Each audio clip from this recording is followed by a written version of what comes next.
Oke, Assalamualaikum warahmatullahi wabarakatuh. Selamat pagi, selamat siang semuanya. Semoga senantiasa diberikan kesehatan dalam menghadapi semua kejadian-kejadian ini.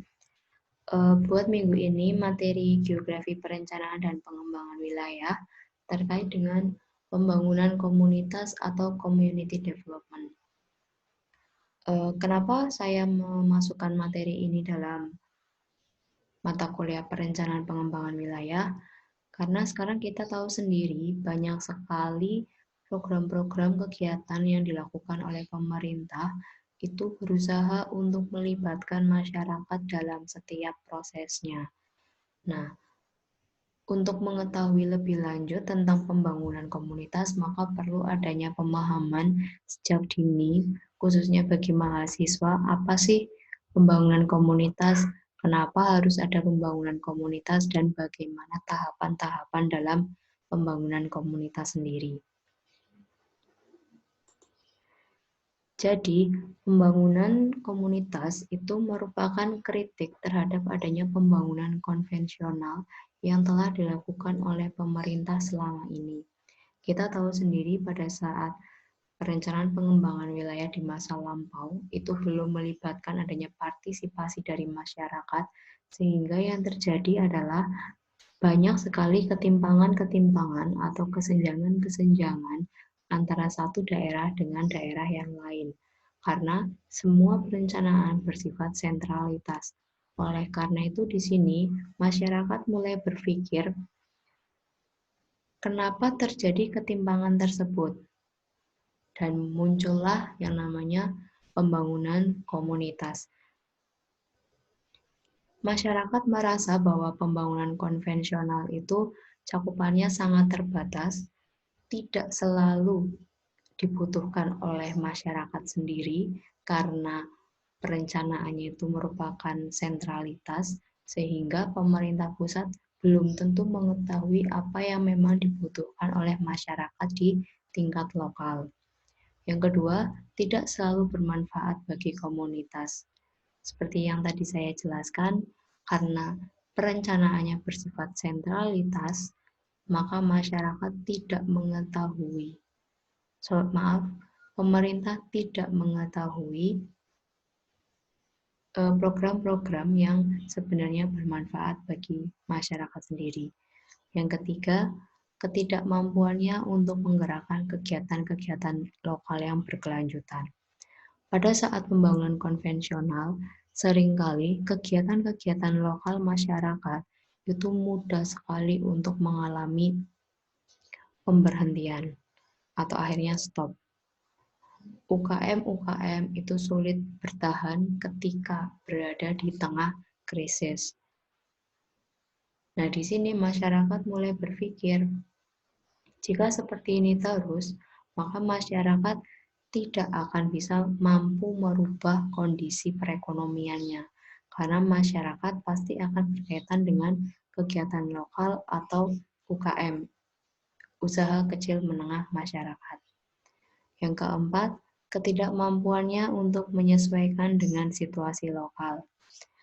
Kita tahu sendiri, Indonesia merupakan negara yang memiliki beberapa pulau, di mana masing-masing pulau sendiri memiliki kondisi geografis yang berbeda-beda. Kondisi geografis pasti juga akan dipengaruhi oleh adanya kondisi demografis.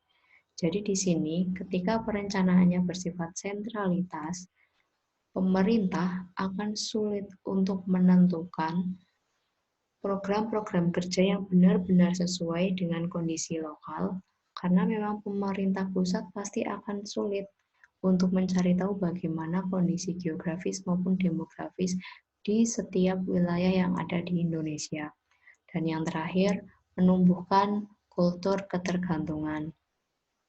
Jadi, pembangunan konvensional atau perencanaan yang secara sentralitas ini pada akhirnya menyebabkan masyarakat itu sangat tergantung terhadap pemerintah.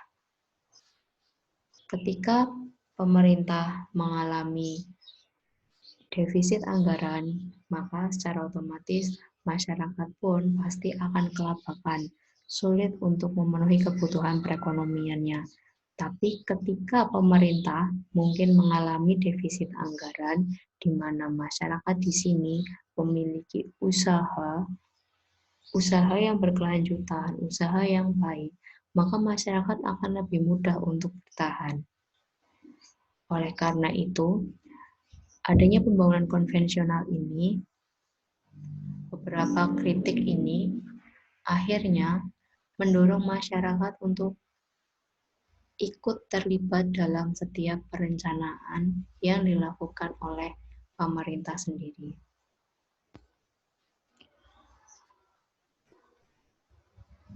Selanjutnya, alasan-alasan kenapa community development itu penting. Yang pertama adalah alasan ideologis atau politik. Biasanya alasan ideologis ini akan terkait dengan hak asasi manusia, khususnya hak untuk bersuara dan berserikat, di mana kita tahu sendiri pada Undang-Undang Dasar Pasal 28E ayat 3 yang menyatakan bahwa setiap warga negara bebas untuk berserikat, berkumpul, mengeluarkan pikiran atau pendapatnya.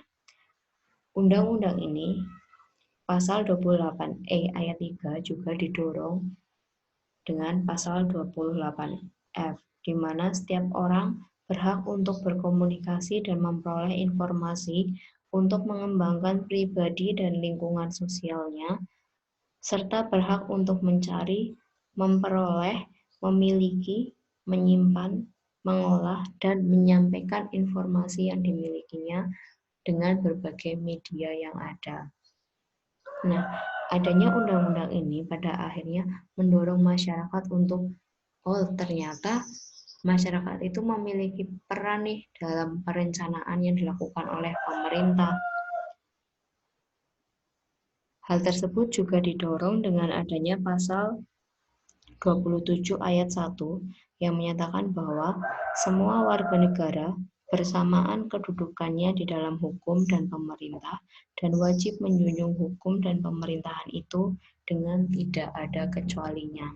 Sehingga di sini setiap individu yang ada di masyarakat itu memiliki hak yang sama di depan hukum. Di depan pemerintahan mereka memiliki hak yang sama sehingga akan lebih mudah untuk mereka terlibat dalam perencanaan yang dilakukan oleh pemerintah sendiri. Yang kedua, alasan sosial atau kultural, di mana alasan ini akan berkaitan erat dengan keragaman dan perbedaan. Indonesia itu memiliki keragaman yang beraneka macam, baik itu agama, suku, budaya, bahasa. Masing-masing keragaman ini akan sulit untuk diterima oleh orang lain ketika pendidikan multikultural yang ada di wilayah tersebut itu rendah. Oleh karena itu, di sini masyarakat akhirnya ikut terlibat dalam perencanaan karena merasa bahwa pemerintah pusat sendiri itu sulit untuk memahami keragaman-keragaman dan perbedaan-perbedaan yang ada di masyarakat. Yang ketiga, alasan praktikal, di mana kemampuan negara yang terbatas tidak mampu menjangkau sampai ke tingkat lokal, sehingga biasanya perencanaan pengembangan yang dilakukan pada masa lampau itu sifatnya adalah sentral saja. Atau biasanya dari pemerintah pusat itu akan menentukan titik-titik pengembangan tertentu. Contoh, di Pulau Jawa, titik pengembangannya ada di daerah Jakarta, Jawa Barat. Mungkin Jawa Barat kita bisa mengambil Bandung, Jawa Tengah kita mengambil Semarang, Jawa Timur kita mengambil Surabaya. Nah, karena adanya kemampuan terbatas ini, pada akhirnya masyarakat lokal pun merasa bahwa terjadi ketidakadilan, terjadi kesenjangan dalam setiap perencanaan pengembangan wilayah. Nah, adanya alasan-alasan community development ini, baik alasan ideologis, sosial, maupun praktikal, sebenarnya mampu mempengaruhi kerentanan. Jadi di sini terdapat 3 tahap kerentanan, yaitu weak state, failed state, dan strong state. Nah, di sini Indonesia rentan mengalami weak state. Apa sih weak state? Weak state merupakan ketidakmampuan negara dalam mengelola berbagai persoalan yang terjadi di wilayahnya. Weak state ini dipengaruhi oleh beberapa indikator, antara lain negara memiliki heterogenitas yang sangat tinggi, baik itu heterogenitas agama, budaya, suku, dan lain sebagainya. Yang kedua, meretasnya konflik secara terbuka. Jadi di sini akibat adanya heterogenitas di mana masing-masing orang itu memiliki egonya masing-masing, sehingga di sini akan lebih mudah untuk terjadi konflik secara terbuka. Yang ketiga, fenomena korupsi sudah membudaya. Yang keempat, hukum tidak ditegakkan karena adanya kekuatan-kekuatan dominan tertentu. Akhirnya, hukum pun seperti ada, tapi sebenarnya tidak ada. Yang kelima, negara memprivatisasi institusi kesehatan dan pendidikan. Jadi, suatu negara disebut sebagai negara weak state itu ketika mereka memprivatisasi institusi kesehatan dan pendidikan, di mana kita tahu sendiri institusi kesehatan dan pendidikan itu merupakan institusi dasar yang memang dibutuhkan oleh masyarakat. Kesehatan pasti merupakan kebutuhan dasar. Ketika masyarakat itu sakit, pasti akan dibawa ke institusi kesehatan. Institusi pendidikan, di mana masyarakat itu mampu berkembang ketika ada institusi pendidikannya. Nah, jika kedua institusi ini diprivatisasi oleh pemerintah, maka yang terjadi adalah tidak semua masyarakat itu mampu mengakses institusi kesehatan maupun institusi pendidikan. Dan yang terakhir adalah loyalitas masyarakat kepada negara yang lemah. Keenam indikator ini pada akhirnya akan mendorong suatu negara menjadi negara weak state. Nah, Indonesia terdapat beberapa indikator yang memang cocok dengan kondisi yang ada di Indonesia sekarang ini, sehingga Indonesia rentan mengalami yang namanya weak state. Nah, weak state ini sendiri itu merupakan hasil dari adanya disintegrasi. Jadi tidak adanya integrasi dari pemerintah sendiri yang pada akhirnya mengakibatkan beberapa kejadian. Kita tahu sendiri di Indonesia pernah mengalami kejadian Papua Merdeka, Maluku, Sulawesi Merdeka. Banyak sekali konflik-konflik lokal yang terjadi di Indonesia yang diakibatkan adanya ketidakadilan akibat adanya pembangunan yang sentralitas. Nah, beberapa ahli sebenarnya sudah menyatakan bahwa Indonesia itu mengalami weak state akut. Nah, sebenarnya weak state ini itu bisa berubah menjadi strong state jika dilakukan rekonstruksi atau menata ulang sistem dan mengelola potensi-potensi yang ada dengan lebih baik lagi. Salah satunya dengan melibatkan masyarakat dalam setiap perencanaan pengembangan wilayahnya.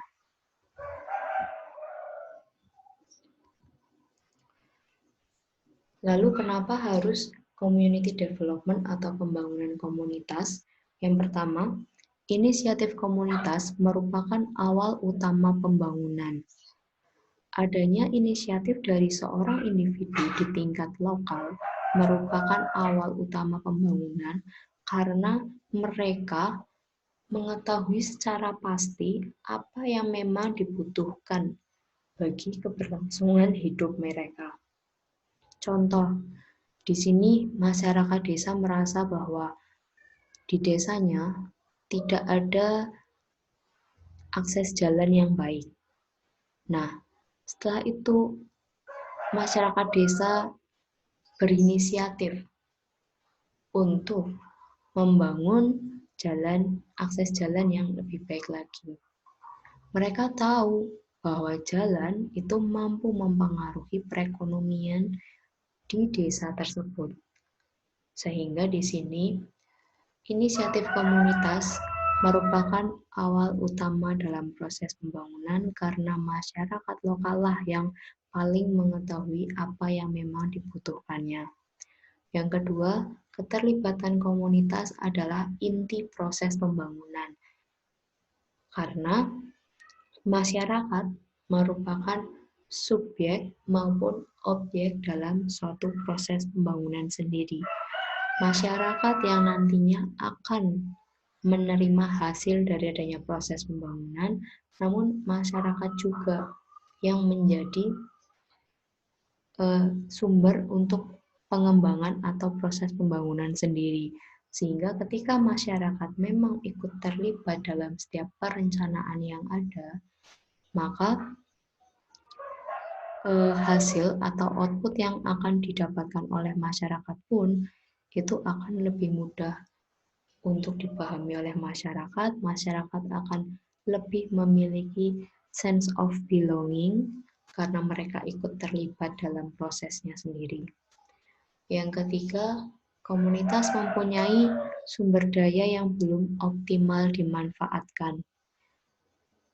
Di sini setiap wilayah, seperti yang tadi saya juga sudah jelaskan, itu memiliki sumber daya yang berbeda-beda, di mana masing-masing sumber daya itu memiliki perannya sendiri-sendiri.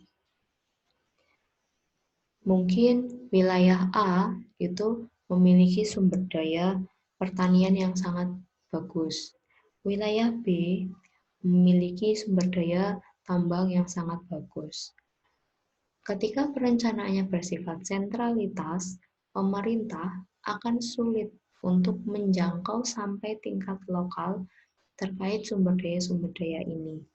Oleh karena itu, di sini peran masyarakat lokal itu sangat penting karena mereka yang mengetahui di wilayahnya terdapat sumber daya apa saja yang bisa dimanfaatkan bagi perekonomian masyarakat.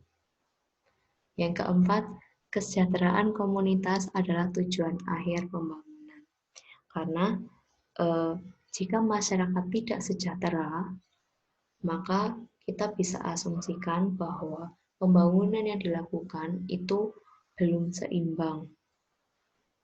Ketika masyarakat itu banyak yang sejahtera, secara otomatis pembangunan yang dilakukan pun bisa dinyatakan berhasil. Kita ibaratkan saja ketika ada pembangunan jalan. Pembangunan jalan ini sudah dilakukan oleh pemerintah. Masyarakat harus bisa mendayagunakan jalan tersebut untuk mendukung setiap kegiatan perekonomiannya agar nanti terwujud kesejahteraan. Tapi ketika masyarakat tidak mampu memanfaatkan jalan tersebut sehingga tidak terwujud kesejahteraan, maka jalan yang telah dibangun oleh pemerintah itu ibarat kata itu mubazir. Pemerintah sudah bangun, tapi ternyata tidak didayagunakan oleh masyarakat sendiri. Jadi di sini, kenapa ada community development? Karena kesejahteraan komunitas adalah tujuan akhir pembangunan. Masyarakat harus bisa mendayagunakan setiap pembangunan yang telah dilakukan oleh pemerintah sendiri. Nah, di sini community development sendiri itu melalui dua pendekatan. Yang pertama adalah proses pembangunan yang melibatkan atau menyertakan komunitas, dan yang kedua, proses pembangunan yang dilakukan atau dikontrol oleh komunitas sendiri. Dua pendekatan ini harus benar-benar diimplementasikan dalam setiap proses perencanaan pembangunan. Kenapa? Karena tanpa adanya keterlibatan dari masyarakat, maka suatu proses pembangunan sendiri itu akan terasa kurang. Masyarakat akan sulit nih untuk memiliki sense of belonging. Masyarakat tidak tahu harus bagaimana. Pemerintah pun akan sulit untuk melakukan pengembangan pembangunan karena mereka tidak mengetahui apa yang benar-benar dibutuhkan oleh masyarakat lokal sendiri. Selain itu, di sini masyarakat juga perlu melakukan kontrol bagi setiap proses pembangunan karena jika tidak ada kontrol, maka akan sulit untuk diketahui apakah tujuan akhir dari proses pembangunan itu tercapai atau tidak. Lalu apa saja sih variabel-variabel penting dalam community development? Terdapat 5 variabel. Yang pertama adalah inisiatif atau siapa yang mempunyai prakarsa. Dalam masyarakat, kita anggap saja masyarakat desa. Nah, suatu desa ketika ingin melakukan proses perencanaan pengembangan, itu harus selalu melibatkan masyarakat di tingkat desanya sendiri. Tapi di sini perlu dilihat, apakah masyarakat itu mampu memberikan inisiatif bagi proses perencanaan pengembangan atau tidak. Jika masyarakat ternyata tidak mampu memberikan inisiatif atau prakarsa bagi proses perencanaan yang dilakukan oleh pihak desa, maka pihak desa setidaknya harus memberikan sosialisasi tentang perencanaan yang akan dilakukannya. Mereka akan membangun apa, bagaimana prosesnya, sehingga di sini masyarakat itu akan mulai berinisiatif. Oh, ternyata seharusnya pemerintah desa itu jangan membangun proyek tersebut di RTA, tapi seharusnya di RTB. Kita ibaratkan seperti itu aja. Jadi harus ada yang berinisiatif. Yang kedua, tujuan. Jadi dalam setiap community development harus jelas tujuannya itu tuh mau ngapain, bagaimana tujuan itu dirumuskan, apakah tujuan itu mampu untuk mensejahterakan masyarakat atau tidak. Dan yang ketiga, sumber daya. Dalam setiap perencanaan pasti memerlukan sumber daya. Nah, sumber daya ini itu harus dianalisis apakah cukup hanya menggunakan sumber daya lokal atau memerlukan adanya sumber daya dari luar wilayahnya. Yang ketiga, yang keempat adalah terkait dengan variabel proses. Bagaimana kontrol komunitasnya? Apakah masyarakat lokal benar-benar mengontrol setiap perencanaan yang dilakukan oleh pemerintah atau tidak? Dan yang terakhir, output dari perencanaan pembangunan sendiri. Untuk siapa outputnya? Apakah output tersebut itu benar-benar dibutuhkan oleh masyarakat atau tidak? 5 hal ini merupakan variabel-variabel penting yang perlu diperhatikan dalam perencanaan pengembangan masyarakat sendiri.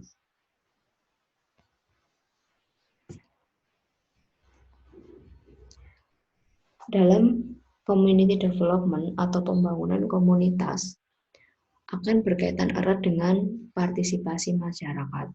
Partisipasi masyarakat merupakan alat untuk memperoleh informasi mengenai kondisi, kebutuhan, dan sikap dari masyarakat sendiri. Di sini, dengan adanya partisipasi, maka pihak pemerintah akan tahu bagaimana sikap masyarakat terhadap proses perencanaan yang sedang dilakukan. Apakah masyarakat bersifat atau bersikap positif, negatif, atau bahkan skeptik. Skeptik itu acuh tak acuh. Yang kedua, masyarakat akan lebih mempercayai program pembangunan jika mereka dilibatkan dalam proses pembangunan.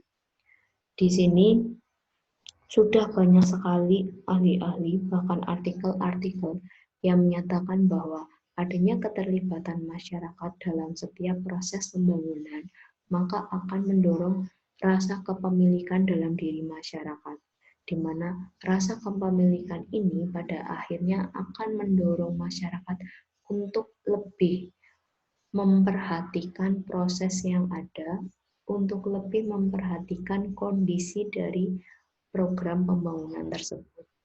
Dan yang terakhir, hak demokrasi masyarakat untuk turut memberikan saran seperti tadi berdasarkan pasal 28E ayat 3 ataupun pasal 27 ayat 1, di mana masing-masing warga negara itu bebas untuk memberikan informasi, masukan, saran bagi keterlaksanaan program pembangunan. Nah, di sini partisipasi masyarakat itu memang sangat penting dalam program pembangunan. Di sini Arsten 1969 bahkan sampai sekarang tangga atau jenjang partisipasi masyarakat ini digunakan. Jadi ini saya merujuk dari ahli awal atau teori awal dari jenjang partisipasi masyarakat, di mana jenjang partisipasi masyarakat itu dibagi menjadi 8.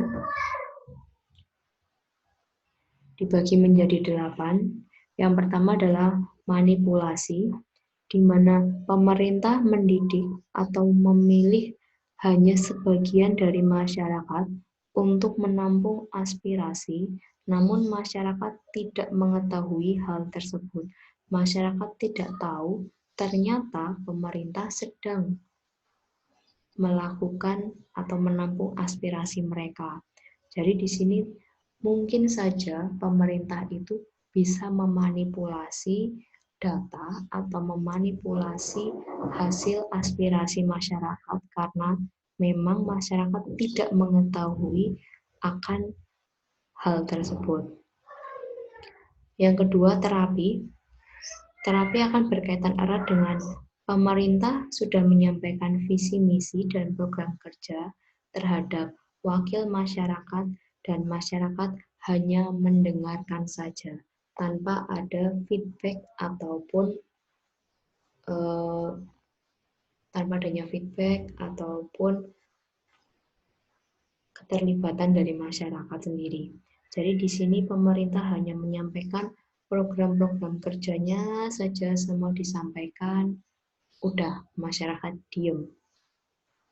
Oleh karena itu, dua jenjang ini baik manipulasi atau terapi di sini menunjukkan tidak ada partisipasi dari masyarakat. Masyarakat benar-benar nol partisipasi, tidak dilibatkan dalam program pembangunan.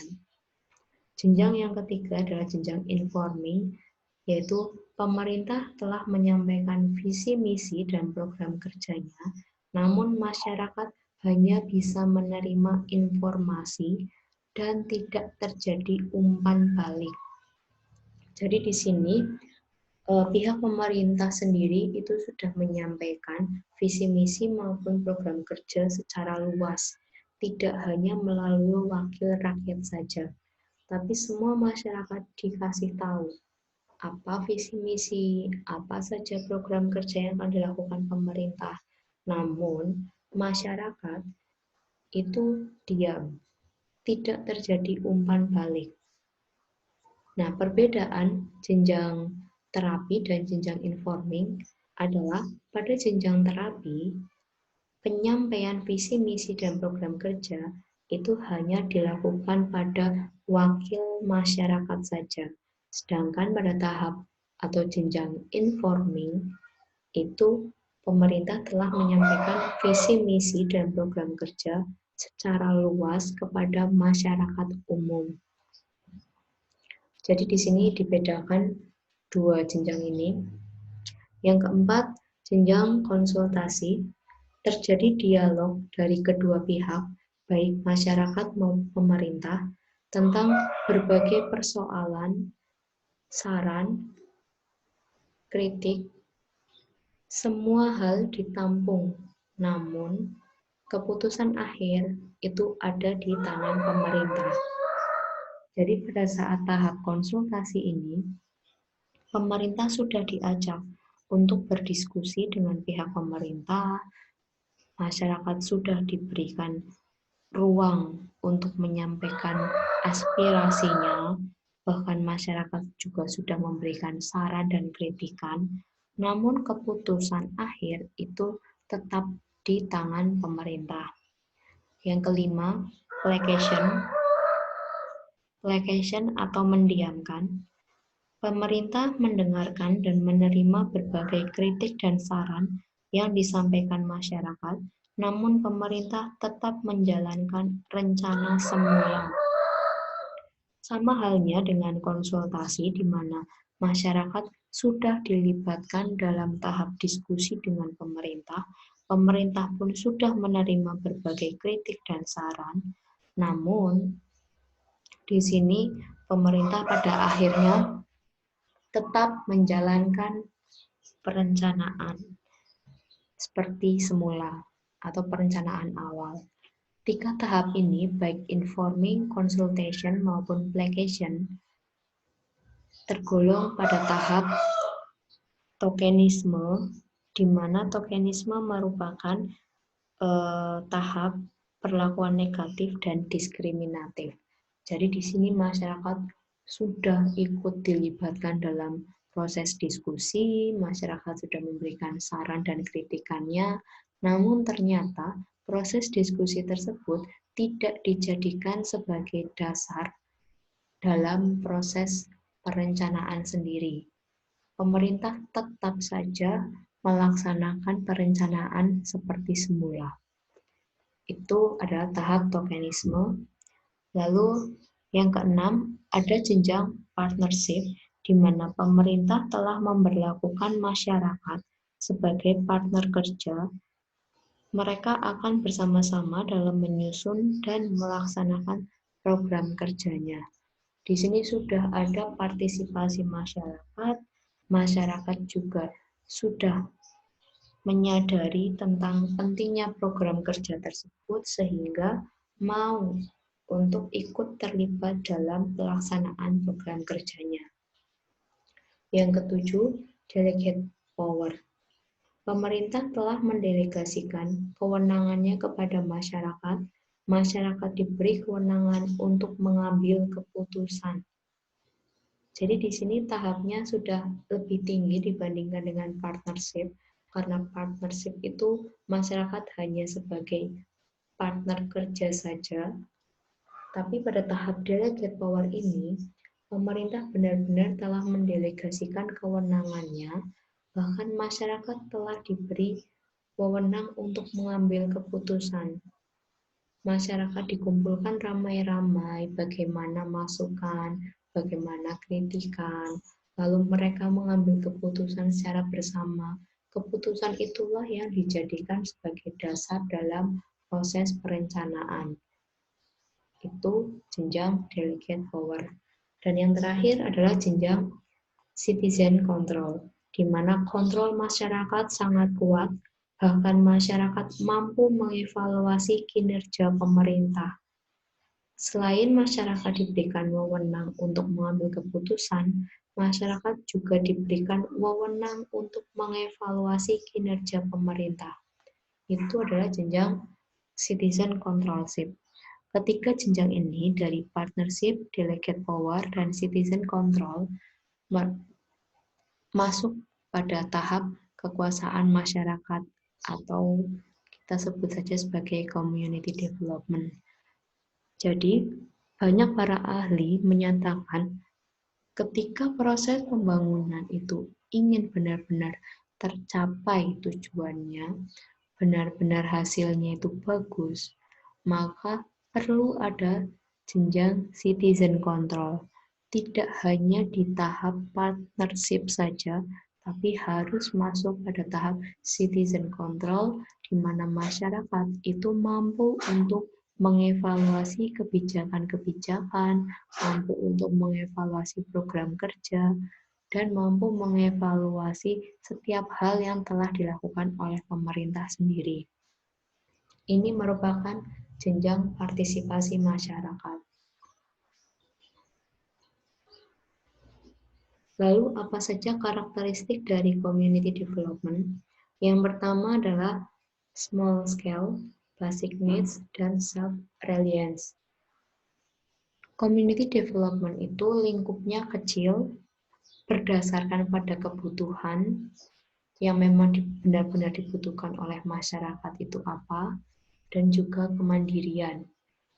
Jadi di sini karena masyarakat terlibat, maka program-program pembangunan pun itu memang yang benar-benar dibutuhkan dan pada akhirnya akan memunculkan self-reliance atau kemandirian masyarakat. Yang kedua, otoritas pengambilan keputusan di tingkat komunitas bukan pada pemerintah pusat. Nah, sekarang ini kita tahu sendiri pemerintah itu sudah berubah sistem, yaitu desentralisasi, di mana masing-masing wilayah memiliki kepala urusannya sendiri. Di desa itu ada kepala desa, di kecamatan ada pak camat, di kabupaten ada pak bupati. Nah, masing-masing otoritas ini itu memiliki seseorang yang memang akan dijadikan sebagai tonggak dalam pengambilan keputusan. Contoh kita lihat saja pada pembangunan desa. Pembangunan desa, meskipun masyarakat sudah dilibatkan, masyarakat ikut berpartisipasi, masyarakat diberikan ruang untuk mengambil keputusan, mengevaluasi kinerja. Namun di sini otoritas pengambilan keputusannya itu pasti akan tetap berkaitan dengan Pak Kadesnya atau kepala desanya sendiri. Yang ketiga, pemanfaatan sumber daya lokal. Pemanfaatan sumber daya lokalnya itu pasti akan lebih efektif dan lebih efisien karena memang masyarakat benar-benar memanfaatkan apa yang ada di sekitarnya dan mendayagunakan sesuai yang dibutuhkan. Tidak ada proyek-proyekan, tidak ada pengambilan keuntungan yang besar. Jadi benar-benar pemanfaatan sumber daya lokalnya itu bagus. Yang keempat, menekankan pada local identity, karena setiap wilayah pasti memiliki identitas yang berbeda-beda. Jadi dengan adanya sistem desentralisasi atau community development sendiri, tiap masyarakat itu dapat melaksanakan program-program kerja yang sesuai dengan identitas masyarakatnya.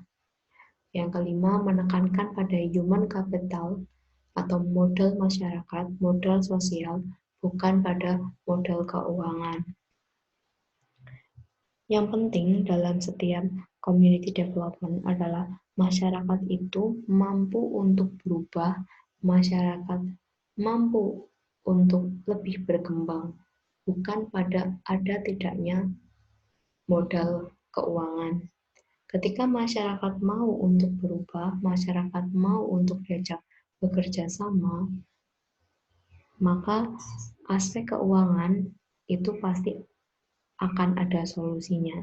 Jadi di sini pada tahap community development yang paling utama diperhatikan adalah human capitalnya, bukan financial capitalnya. Dan yang terakhir, menekankan pada manfaat dan distribusi produksi, bukan pada akumulasi modal atau kapital.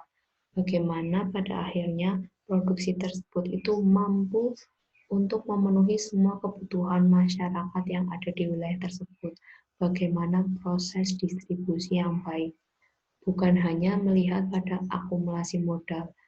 Ketika yang terjadi dalam perencanaan sentralitas, maka yang pertama dibahas adalah terkait dengan akumulasi modal.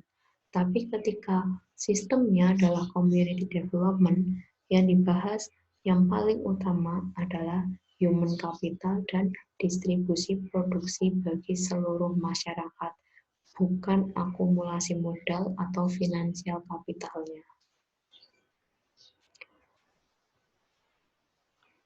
Nah, sebenarnya community development ini itu sangat baik karena memang benar-benar dibutuhkan oleh pemerintah saat melaksanakan program-program pembangunan. Tapi community development ini bisa menjadi bumerang juga ketika terdapat kesalahan interpretasi dari masyarakat.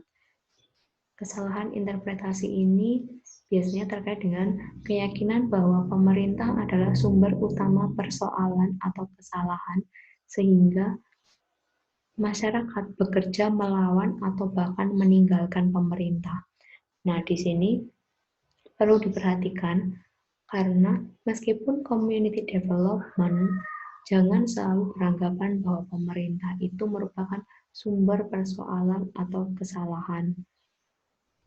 Jika masyarakat itu berpendapat seperti itu, maka akan semakin banyak konflik-konflik terbuka yang terjadi.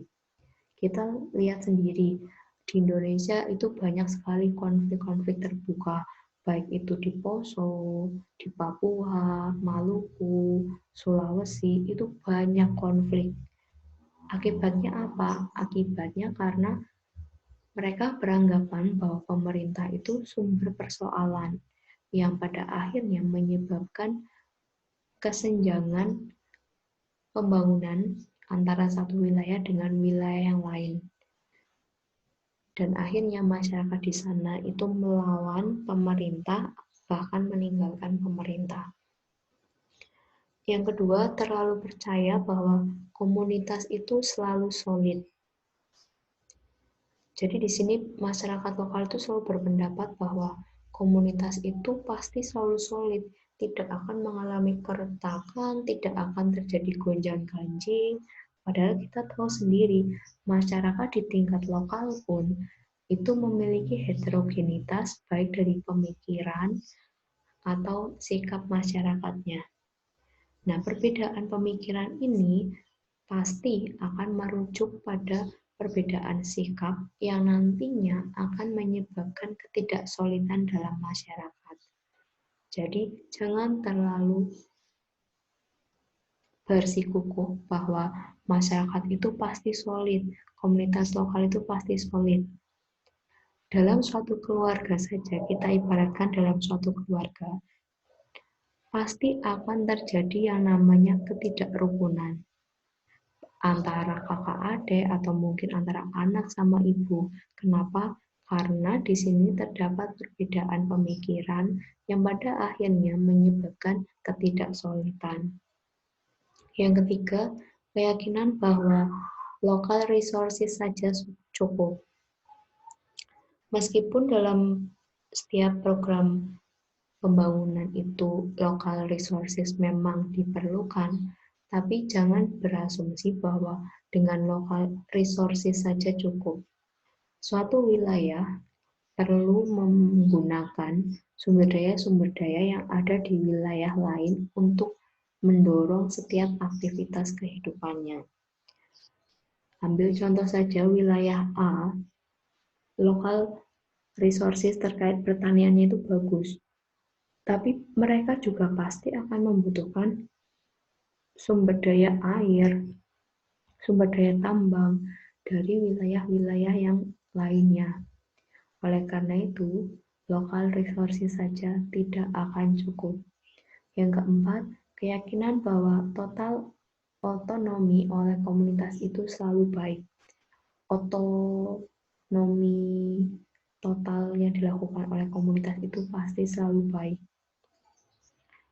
Di sini perlu diperhatikan juga, setiap masyarakat yang ada di suatu wilayah itu memiliki kualitas yang berbeda-beda. Dengan perbedaan kualitas ini, pada akhirnya akan mendorong setiap pengambilan keputusan yang dilakukan oleh masyarakat pun berbeda. Jadi, total otonomi oleh masyarakat itu tidak selalu baik karena tergantung dengan pemikiran dan kualitas yang dimiliki oleh masing-masing individu yang ada di wilayah tersebut. Dan yang terakhir, keyakinan bahwa social power saja cukup dan melupakan political power. Social power memang sangat penting, tapi harus diimbangi dengan adanya political power. Karena dengan adanya political power, maka ada yang mengontrol social power ini. Ada yang akan menentukan kebijakan, ada yang akan menentukan hukum. Tanpa adanya political power, maka masyarakat itu akan sulit untuk mewujudkan suatu hukum atau kebijakan, bahkan jejaring yang dilakukan oleh masyarakat sendiri. Tapi dengan adanya political power, masyarakat akan lebih mudah untuk melakukan jejaring dengan masyarakat-masyarakat yang ada di wilayah lainnya.